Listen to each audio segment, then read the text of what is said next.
Sir ఇప్పుడు Elon Musk అన్నవాడు world popular ఈ రాకెట్ తాలూకా స్పేస్ జెట్లని ఇన్వెంట్ చేశాడు కదా.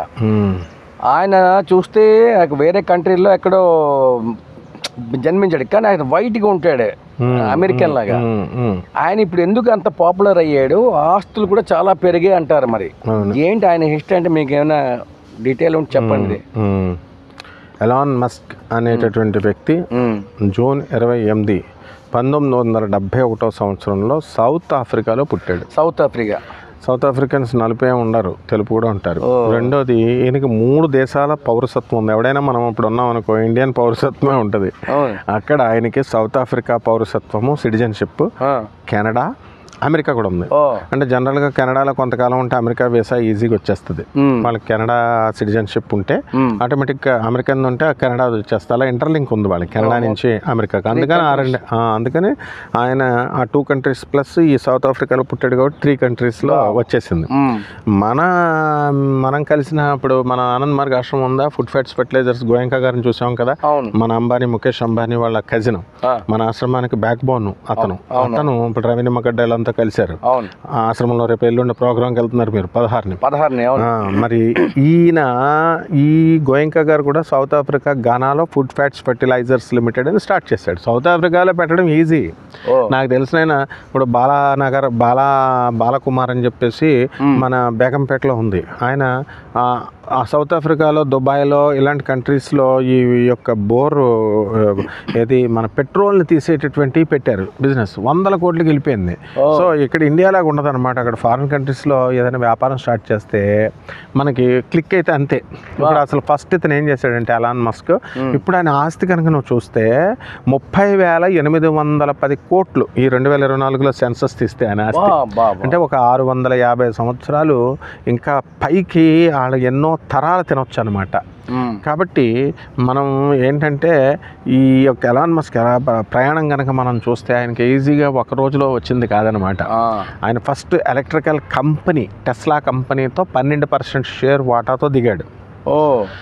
ముందు ఎలక్ట్రిక్ కార్లు అవి తయారు చేశారు. ఎలక్ట్రిక్ కార్స్ ఇప్పుడు తిరుగుతున్నాయి కదా, టెస్లా కంపెనీ. తర్వాత స్పేస్ క్రాఫ్ట్స్, రాకెట్స్ మీరు అన్నట్టు దాన్ని ఎక్సెల్ స్పేస్ క్రాఫ్ట్స్ ఆ కంపెనీలో వాటాదారుడిగా దిగాడు. ఆ తర్వాత 3వ స్టెప్ ఏం చేశాడు, ఆర్టిఫిషియల్ ఇంటెలిజెన్స్ ఇప్పుడు బాగా ఎక్కుతుంది కదా, దాంట్లో కూడా ఆయన ఫుల్ బిజినెస్ ఇచ్చేసాడు. కాబట్టి ఈ 3 రీత్యా ఇక ఆయన జాతకం దూసుకుంటూ వెళ్ళిపోయింది. మొదట్లో అప్పుల్లో ఉన్నాడు, తర్వాత తాకట్లు పెట్టాడు, ఒకసారి దెబ్బతిన్నాడు, తాకట్లు పెట్టాడు, మళ్ళీ ముందుకు అలాగే వెళుతూ ముందుకు వెళ్తున్నాడు. ఎవరిని నువ్వు తీసుకో, ఎవరైనా సరే, ఏ కోటీశ్వరుడైనా సరే వన్స్ ఒకే రోజున రాత్రికి రాత్రి అయిపోయినాడు ఉండదనమాట. Rome was not built in a single day, over నైట్గా ఎప్పుడు కూడా అవ్వదు. Step by step. ఇప్పుడు హైదరాబాద్ మన మహానగరం 400 సంవత్సరాలు కష్టపడితే నిజాం ప్రభు వాళ్ళందరూ ఒక షేప్ వచ్చింది ఇప్పటికి. అంతేగాని ఇప్పుడు కేసీఆర్ వచ్చి నేను చేసేసాను, కేటీఆర్ వచ్చి నేను చేసేసాను, ఇంకొకళ్ళు వచ్చి నేను చేసేసానంటే కుదరదు. చంద్రబాబు నాయుడు వచ్చి నేను చేస్తానంటే నిజాం గారు మరి ఆయనది ఏమైపోవాలా? ఆయనంతా నాంపల్లి ఇవన్నీ ఓల్డ్ సిటీ అంతా చేశారు కదా, పురాణాపూల్ బ్రిడ్జ్లు ఇవన్నీ కూడా. అలాగే ఈ యొక్క ఎలాన్ మస్క్ ఏం చేశాడంటే రాత్రికి రాత్రి అవ్వలేదు, ఈ వ్యాపారాలన్నీ చేసుకుంటూ ఆయన మధ్యలో లాస్ అయినప్పుడు ఆయన మొత్తం తన బంగారము తనది అంతా కూడా తాకట్టు పెట్టేసి, బ్యాంకుల్లో తాకట్టు పెట్టేసి మళ్ళీ పైకి లేచాడు. ఇప్పుడు అదే విజయమాలవ్య నచ్చిన ఆడపిల్లల్ని ఆడికి 16 సంవత్సరాల నుంచి 20 సంవత్సరాల లోపు అయితే మళ్ళీ ఆడపిల్లల్ని ఎంప్లాయీగా పెట్టుకోడాడు. ఎవరు? Kingfisher's business airlines Kingfisher వెళ్ళిపోయాడు.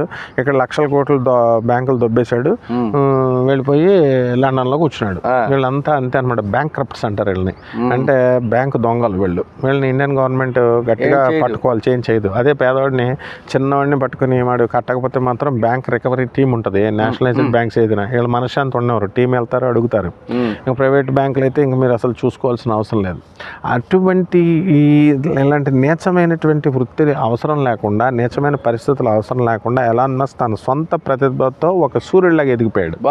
ఎంత లెవెల్కి ఎదిగిపోయాడంటే మొన్న సునీత విలియమ్స్ని 4 నెలల క్రితం మన నాసా ఏం చేసింది, పంపించింది చంద్రుడి పైకి పంపితే ఆ చంద్రుడిని అక్కడ ఉండిపోతే ఎలాన్ మస్క్ సహకారం ఉంటే తప్ప సునీత విలియమ్స్ మళ్ళీ కిందకి తీసుకురాలేము. ఒక రాకెట్ వెళ్తే మళ్ళీ తిరిగి రావడం అన్నది లేదు మరి అది. అందుకని ఎలాన్ మస్క్ సహకారం ఉంటే 10,000 కోట్లు అవసరం అవుతుంది. కేవలము ఎలాన్ మస్క్ సహకారం ఉంటేనే మనం రాగలుగుతాం అన్నారు. నాసా రిపోర్ట్ సంప్రదింపులు జరిగింది ఎలాన్ మస్క్తో రహస్య ఒప్పందాలు ఇవన్నీ జరిగింది. తర్వాత మనకు ప్రజలకు అందరికి కూడా తెలుస్తాయి. సో ఏదైనా ఇప్పుడు సునీత విలియమ్స్ ఆనందంగా వచ్చేస్తుంది అనుకో, ఏదైనా ఎలాన్ మస్క్ లాంటి ఆదర్శాలని ఇప్పుడు యువత తీసుకోవాలి. తీసుకొని చక్కగా చేసుకుంటే మనం డెవలప్ అవుతాం.